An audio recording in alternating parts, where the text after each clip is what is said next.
Graça e a paz do Senhor Jesus.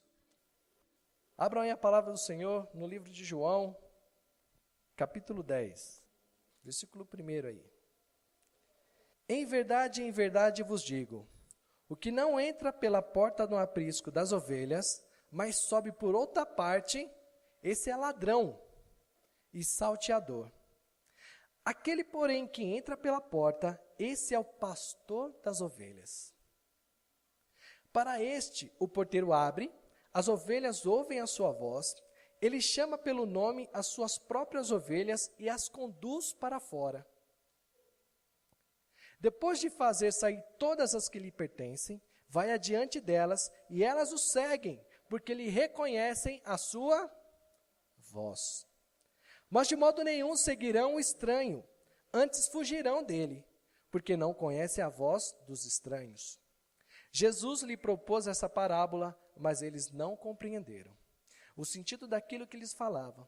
Jesus, pois, lhe afirmou de novo, em verdade vos digo, eu sou a porta das ovelhas. Todos quantos vieram antes de mim são ladrões e salteadores, mas as ovelhas não lhe deram ouvido. Eu sou a porta, se alguém entrar por mim, será salvo, entrará e sairá e achará pastagem. O ladrão vem somente para roubar, matar e destruir. Eu vim para que tenham vida e a tenham em abundância. Eu sou o bom pastor dá a vida pelas ovelhas. Que parábola maravilhosa. Pai, em nome de Jesus, que a tua graça, o teu Espírito Santo, já clamamos aqui neste lugar, nós sabemos que o Senhor está aqui no nosso meio. Venha nos trazer sabedoria do Senhor, venha abrir os nossos corações, a nossa mente, para que nós possamos aprender e praticar, Senhor, tudo aquilo, Deus, que está sendo levantado agora, em nome do Senhor Jesus. Amém. Amém. Então, meus irmãos, essa parábola, né, que o Senhor Jesus quis dizer, ele está querendo deixar muito bem claro que muitos virão dizendo que são Jesus. Muitas igrejas, muitas denominações, muitas portas estão sendo abertas, colocando palavras, colocando situações, colocando bênçãos, colocando diversas coisas. Mas o Senhor Jesus, ele deixa muito bem claro que aqueles que são as minhas ovelhas sabem reconhecer a voz do pastor. E eu acho interessante, a criança ainda no ventre da mãe, quando a mãe conversa com a criança, ainda no seu ventre, a criança tem estímulos e já tem algumas reações.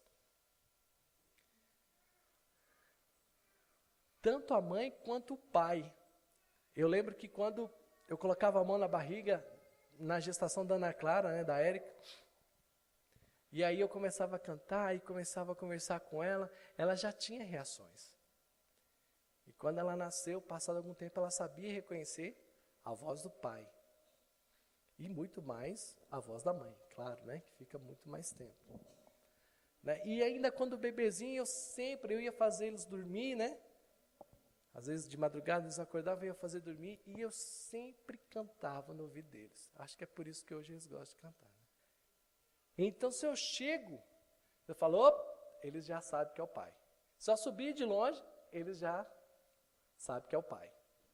Então, as crianças, elas reconhecem. Até o cachorro, né? Não é verdade? Às vezes a gente só de chegar perto assim, o cachorro já começa a latir. Depois de muitos anos de luta, as crianças conseguiram um cachorrinho lá para casa. Muita luta, porque o pai não queria, né? E eu não gosto do cachorro, não é porque eu não gosto de cachorro, porque a gente pega uma afeição pelo bichinho. Então, hoje eu cheguei em casa, a Érica nem as crianças estavam lá, só estava eu e o pequeno animalzinho lá. E ele tem um certo receio de mim. E aí, hoje eu cheguei e falei, nossa, hoje eu estou sozinho, né? Se ele vir com graça, eu vou carcar uma bicuda nele, né? Aí, cheguei, parei o carro, ele já... Eu falei, nossa. abri a porta, ele fez aquela carinha, tipo assim, me pega, né? Só tá nós dois aqui, agora você pode me pegar e tal, né? Eu peguei ele, engraçado que aí eu fui pro quarto, quando as crianças estão, sobe em cima da cama. Quando eu tô, ele ficou lá embaixo, no lugarzinho dele, bonitinho e tal. Então, não só os animais, como nós reconhecemos a voz do nosso líder. E aqui nós estamos falando no ambiente espiritual. Quando a palavra do Senhor é levada, quando é verdadeiramente Deus falando conosco, nós sabemos reconhecer a voz do Espírito Santo. A voz de Deus falando com a gente. E nesse momento a gente nos sente um alívio, nós sentimos um conforto, nós sentimos um refrigério, porque nós temos a convicção que vem da parte de Deus. E uma coisa que eu queria colocar aqui em evidência, é que na palavra, aqui no versículo 10, no livro de João, ele fala assim: o ladrão vem somente para roubar, matar e eu vim para que tenham vida e vida em... Gente, o que é essa abundância? Vocês já pararam para pensar? O que é essa abundância que está escrita aqui na palavra do Senhor, no livro de João, no capítulo 10, no versículo 10? Muitas vezes nós utilizamos essa mensagem, esse versículo, para pregar, não é verdade? Nós falamos lá, existe, né, Deus que quer mudar a nossa vida, quer trazer coisas boas no nosso meio, mas também existe o inimigo da nossa alma, né, que ele é um mentiroso, ele vem somente para roubar, matar e destruir. Mas lá no livro de João, capítulo 10, versículo 10, diz lá, não é assim que vocês fazem, que vocês batem lá na porta, tocam a musiquinha, é assim. O ladrão vem somente para roubar, matar e destruir. Eu vim para que tenham vida e a tenham em... Como é que é essa abundância? Você come em abundância na sua casa? Não pergunte isso para mim, tá? Estou perguntando só a você. Qual que é o sinônimo de abundância? Eu fui pesquisar. Abundância. Superabundância, excessivo, transbordante, excelente, além do mais do que suficiente, que mais? Extraordinário, acima, mais do que suficiente. Você já viu aquela medida recalcada, sacudida e transbordante? Você já viu como é que é? Você já viu? Você pega lá, vamos pôr um milho. Você pega um saco de milho. Aí você enche. Aí o que você faz? Sacode, não faz? Sacode, não faz? Aí ele vai baixar, não vai? Aí você... A hora que chegar na boca, o que você faz? A recalcada. Aquela chacoalhada assim. Aí você põe até transbordar. É essa medida que Deus tem para nós. Recalcada, sacudida e transbordante. Então não é pouco. É além do que nós precisamos. É além do que convém. É além daquilo que nós imaginamos. É superabundância, é excessivo. É muito, não é pouco. Imagina quando nós entendemos realmente, literalmente essa palavra, como é que nós vamos nos intensificar perante aqueles que não conhecem? Não é assim?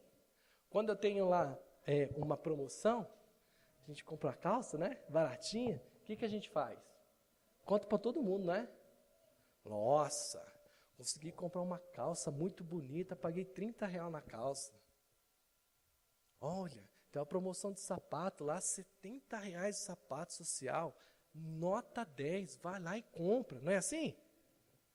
Não é assim que a gente funciona? Quando tem uma coisa boa, a gente não conta para as pessoas que estão perto de nós? E o que Deus tem para a gente é essa medida aqui, recalcada, sacudida, transbordante, em excesso, no muito. Abra aí a palavra do Senhor, 2 Pedro, lá no finalzinho da sua Bíblia, capítulo 1, versículo 3, amém? Todo mundo ligeiro na palavra aí? Vocês estão bem, hein? Isso é bom, glória a Deus.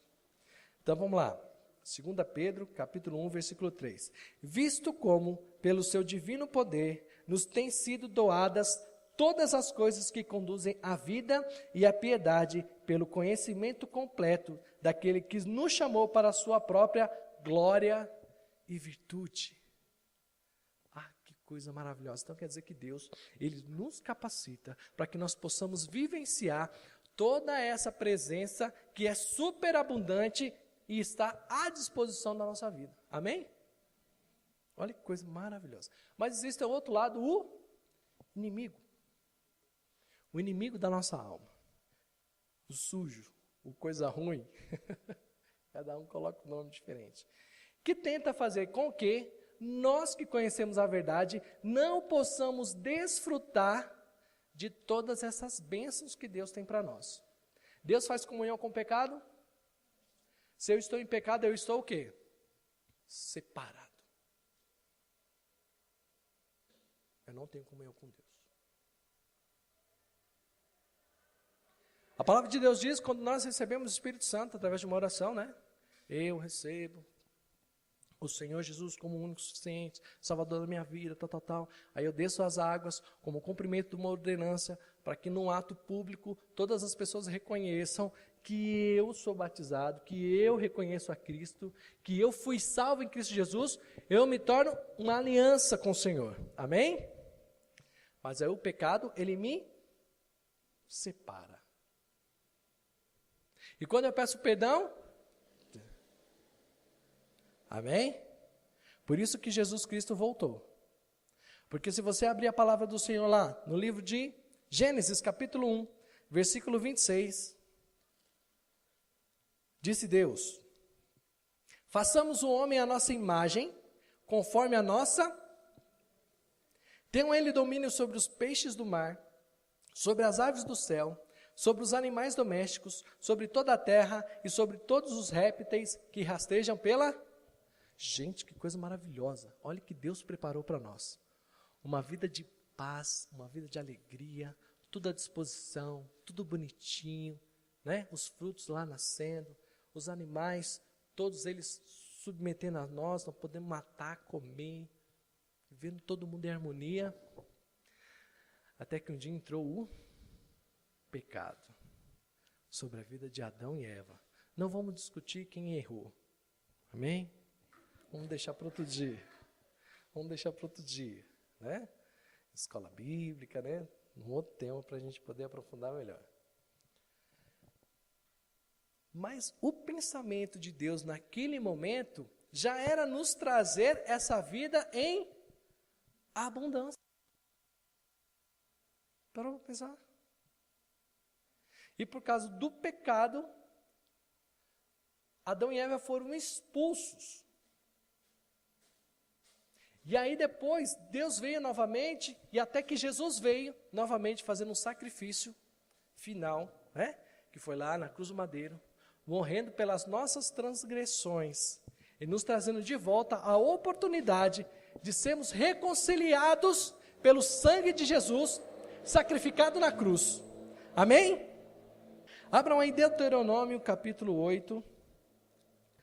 Deuteronômio capítulo 8, versículo 18. Antes, te lembrarás do Senhor teu Deus, porque é Ele o que te dá força para adquirir riquezas, para confirmar a sua aliança que sob juramento prometeu aos seus pais, como hoje se vê. Se te esqueceres do Senhor teu Deus e andares após outros deuses, e o servires e o adorares, protesto hoje contra vós outros que perecereis. Deus aqui nos dá uma orientação, de toda vez que nós lembrarmos do Senhor, nosso Deus, e Ele vai nos dar força. Domingo foi pregado aqui, não foi? O Senhor dá força, Ele dá ânimo. Os jovens até se cansam, mas aqueles que confiam no Senhor andam e não se cansam. Correm e continuam correndo. Tem ânimo para fazer qualquer coisa. O tempo até se multiplica se necessário for. É capaz do tempo parar, né, Edson? Se for preciso. E muitas vezes nós nos esquecemos dessas promessas de Deus, nós esquecemos dessa superabundante graça do Senhor e começamos a viver pelo nosso eu, pelas nossas vontades, pelo nosso querer, buscando atalhos, coisas que não vêm da parte de Deus. Eu te pergunto, toda a riqueza desse mundo, todo o dinheiro que você tem na conta, toda a segurança que você tem no seu emprego, pode se comparar a essa superabundante graça que o Senhor tem para você? Não tem. Não tem. Como o pastor Maurício diz, a porta é estreita. Mas ao mesmo tempo é e ao mesmo tempo não é.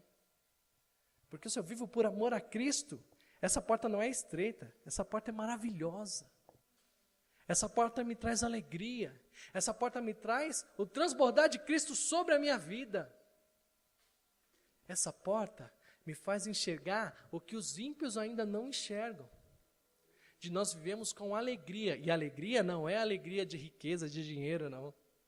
É a alegria da palavra do Senhor, é essa alegria que nós estamos falando. A plenitude bíblica, a satisfação, conforme a palavra do Senhor nos diz, e não conforme a nossa carne deseja. Porque a nossa carne é inclinada para o mal. Mas quando eu rejeito as coisas desse mundo, e começo a buscar a presença de Cristo, eu começo a viver esse transbordar de Deus sobre a minha vida e sobre a sua vida. Eu abri o culto propositalmente, colocando o Salmo 1. Vamos ler novamente? Bem-aventurado o homem que não anda no conselho dos, e que não se detém no caminho dos, nem se assenta na roda dos escarnecedores. Antes o seu prazer está na lei do Senhor, e na sua lei medita de dia e de noite. Ele é como a árvore plantada junto à corrente de água, que no devido tempo dá o seu fruto, e cuja folhagem não murcha, e tudo que ele faz será bem, tudo que ele faz será bem sucedido. Cristo veio ao mundo, irmãos, em defesa de nós. Ele nos ensinou como resistir às coisas desse mundo. Jesus pecou? Jesus teve alguma mancha? Jesus teve algum vacilo? Ele nos ensinou como confrontar todas as adversidades. E sobre a sua vida, o pecado não pode te dominar. Sobre a tua vida, o pecado não pode te dominar. Você não pode ser preso pelo pecado, você deve ser livre pelo sangue de Cristo Jesus. Amém? E quando eu reconheço o meu pecado, eu confesso diante de Cristo, Cristo, fiz isso, eu me arrependo. E nesse momento o sangue de Jesus vem pela tua vida e você está restaurado e pronto para ter comunhão com Deus novamente. Ninguém nesse lugar pode te julgar. Ninguém aqui pode trazer condenação para a tua vida. O que nós podemos fazer é levar você ao entendimento. E o Espírito Santo está quebrando o seu coração para que você possa viver essa abundância do Senhor Jesus. Eu vi uma postagem muito infeliz de uma pessoa no Facebook, dizendo que ninguém sabe das contas dele, que ninguém sabe, que ninguém está nem aí com a vida dele, e que simplesmente acusam ele se ele está bebendo bebida alcoólica, o que ele está fazendo de errado. Condenando as pessoas que estavam tentando ensinar ele a viver num caminho correto de Cristo.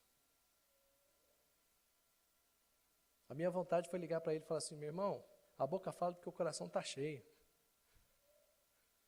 Cheio de ódio, cheio de angústia, cheio de decepções,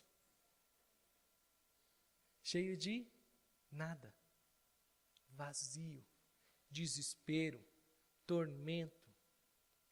Porque é isso, meu irmão, que uma pessoa que não é do Senhor Jesus vive hoje.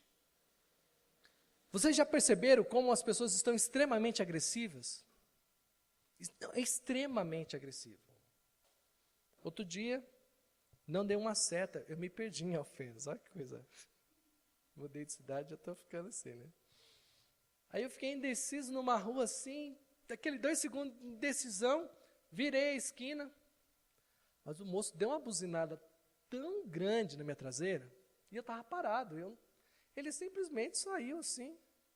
A minha alma, confesso a vocês que saiu correndo, do tamanho susto que eu levei. Gente, eu não fechei ele não teve que ter uma brecada brusca, nada disso. Ele simplesmente desviou. E eu comecei a tremer, né? Porque aí vem o Egito, né? O Egito veio, né? Aí eu comecei a falar, Senhor, me ajuda nessa hora.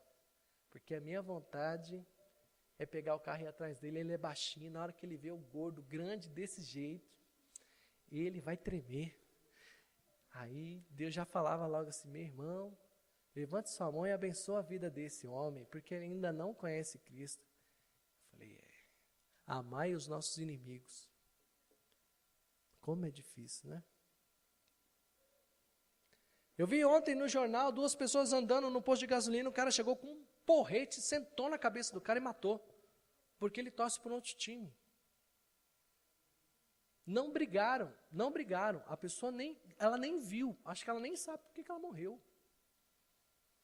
O cara veio, falou assim, bem na cabeça, mas deu para matar, e matou. Outro dia eu voltando de Belo Horizonte, uma carreta jogou a carreta em cima de mim para me sair fora da estrada. Sem motivo. Vocês, eu estou dando algumas situações, mas vocês têm diversas situações aí para falar sobre a vida que está as pessoas. E muitas vezes nós vivemos no pecado, acobertamos esse pecado, vivemos acariciando esse pecado, nós não confessamos esse pecado e nós começamos a deixar de viver essa vida transbordante que o Senhor Jesus tem para nós. E a partir desse momento, a separação entre mim e a presença de Deus me começa a levar a uma vida com o nosso inimigo, porque nós começamos a viver sendo escravos do inimigo. E aí nós não conseguimos enxergar essa maravilhosa graça do Senhor. Eu não consigo ver esse transbordar de Deus. Eu começo a ver que o meu dinheiro é insuficiente. Eu começo a ver que o meu relacionamento não está bem. Eu começo a ver que a minha vida não está indo bem. Eu começo a ficar entristecido. E aí a presença do inimigo começa a tomar conta da sua vida. Porque a palavra do Senhor diz que o inimigo está ao nosso derredor, procurando uma brecha para poder entrar. O nosso ouvido começa a ficar sensível a coisas mundanas. Palavras que nós não falávamos, quando nós estávamos em intimidade com Deus, nós começamos a falar. Você está vendo? Que aí a gente começa. Aí dá aquele chutinho de madrugada assim, ó, na beirada da cama. Sabe? Aquele testa crente. Pega assim no terceiro dedinho, naquela unha que você acabou de cortar. Pau, assim, de madrugada. Aí você... Deus não quer isso. Deus tem para você separado aqui uma vida super abundante, excessiva, transbordante, excelente, além do mais do que suficiente, extraordinário. Abra a palavra do Senhor em 2 Coríntios, capítulo 5. Pastor, você está falando essas coisas tão bonitinhas aí, mas eu não consigo ver esse transbordar de Deus na minha vida, não. Pastor, você está falando essas coisas tão bacaninhas aí, mas na minha vida tem coisas que ainda não estão legais, não estão ajustadas. 2 Coríntios capítulo 5, versículo 7. Visto que andamos por fé e não que vemos. Eu fico imaginando Jesus Cristo chamando os discípulos. Meus irmãos, será que algum deles tinha realmente o padrão ali para ser discípulo de Jesus? Moisés tinha padrão para ser? Josué tinha? Davi tinha? Não tinham. Mas todos eles experimentaram o mover de Deus na vida deles e através da vida deles. Meus irmãos, se as coisas ainda não estão prontas na sua vida, Deus está trabalhando. Deus está trabalhando. Existe um mover que os nossos olhos ainda não conseguem enxergar, mas lá no céu já existem preparadas coisas maravilhosas sobre nossas vidas, que ainda eu e você não podemos ver, porque talvez nós não suportaríamos. Talvez eu e você não suportaríamos aquilo que ainda tem por vir. E eu vou ser bem sincero para vocês, irmãos. Se no dia que eu me convertesse, alguém viesse falar para mim que você vai ser pastor, eu ia sair correndo. Está doido para ser pastor? Mas Deus ao longo dos anos foi nos trabalhando, foi nos capacitando, foi nos orientando, a gente foi passando por dificuldades, por situações, e louvado seja Deus que hoje estou aqui. Mas sobre a sua vida também existe um plano maravilhoso e que Deus não desistiu dele. Ele vê você no mesmo dia, da mesma forma quando Ele te criou. Lindo, perfeito, santo, separado, pronto, preparado, filho de Deus. Pronto para saquear o inferno, pronto para mudar o mundo, pronto para ser luz e sal dessa terra, para levantar as suas mãos santas e impor a mão sobre os perdidos e eles serem convertidos, levantar as suas mãos santas e impor as suas mãos sobre a vida daqueles que estão enfermos e eles serem curados. É para isso que nós somos chamados e Deus tem preparado tudo isso para nós. Amém? Você crê nisso de verdade? Então dá uma salva de palmas para Cristo. Aleluia!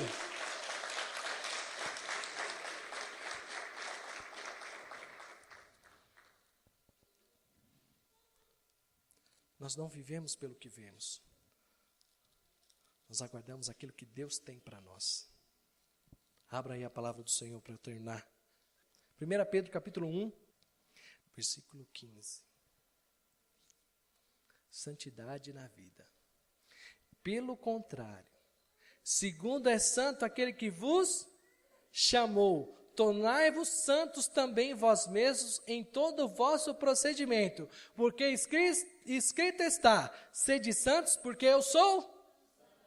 Ora, se invocais como Pai aquele que, sem acepção de pessoas, julga segundo as obras de cada um, portai-vos com temor durante o tempo da vossa peregrinação, ou jornada, ou caminhada, deve estar aí na sua Bíblia. Sabendo que não foi mediante coisas corruptíveis, como prata ou ouro, que fostes resgatado do vosso fútil procedimento que vossos pais vos legaram, mas pelo que o precioso sangue, como de um cordeiro sem defeito e sem mácula, o sangue de Cristo, conhecido com efeito antes da fundação do mundo, porém manifestada no fim dos tempos, por amor de vós, que por meio deles tende fé em Deus, o qual ressuscitou dentre os mortos e lhe deu glória e sorte, que a vossa fé e esperança estejam em Deus. Aleluia. Glória a Deus. Está difícil? Ou passando pela prova, dando glória a Deus. Não é assim? É assim. Deus tem preparado para nós esse tempo de uma vida transbordante. Se você ainda não está vendo, fique tranquilo. Moisés, quando chegou na frente daquele mar, o mar também não estava aberto. Amém? Nós vivemos pela nossa fé. E a fé é o exercício de coisas que a gente não se vê. Mas que pelo mundo espiritual estão todas elas preparadas para nós. Para aqueles que foram fiéis. Amém? Vamos orar. Pai, em nome de Jesus. Eu te louvo, Deus, e te agradeço por essa palavra maravilhosa, Senhor. Que vem, Pai amado, na verdade, nos trazer uma esperança, Senhor. Que, Pai amado, mesmo em meio às circunstâncias, mesmo em meio às dificuldades que nós vivemos hoje, nós sabemos, meu Pai, que o Senhor tem preparado para nós uma vida transbordante, Senhor, uma vida de abundância, Senhor, uma vida, Senhor Jesus, mais do que além do que necessário, Senhor. Pai amado, isso é um sonho para nós, e nós queremos viver esta vida, Senhor. Pai amado, existem coisas na minha casa que eu preciso consertar, existem coisas na minha vida que eu preciso consertar, porque Deus, eu quero viver essa vida transbordante, Senhor. Eu quero viver em paz com a minha família. Eu quero ter, Senhor Jesus, o meu salário, Senhor Jesus, que todo aquele que trabalha é digno do seu salário. Eu quero ter, Senhor Jesus, meus filhos no caminho do Senhor. Eu quero ter a minha família entregue a Cristo. Pai, é essa a vida que o Senhor promete para aqueles que são fiéis a Ti, Senhor. E eu quero ser um espelho, Senhor, que reflete a Tua imagem, meu Pai. Eu quero ser um espelho do Senhor, meu Pai, para que as pessoas possam ver e ver ali vai um homem de Deus, ali vai uma mulher de Deus. A vida dela é abençoada, existe uma vida transbordante sobre a vida dela, existe a abundância do Senhor sobre a vida deles, e eu quero experimentar essa vida abundante. Pai, em nome de Jesus, sobre cada coração aqui, Senhor. Pai amado, o Senhor sonda, o Senhor conhece cada coraçãozinho que está aqui nessa noite, meu Pai.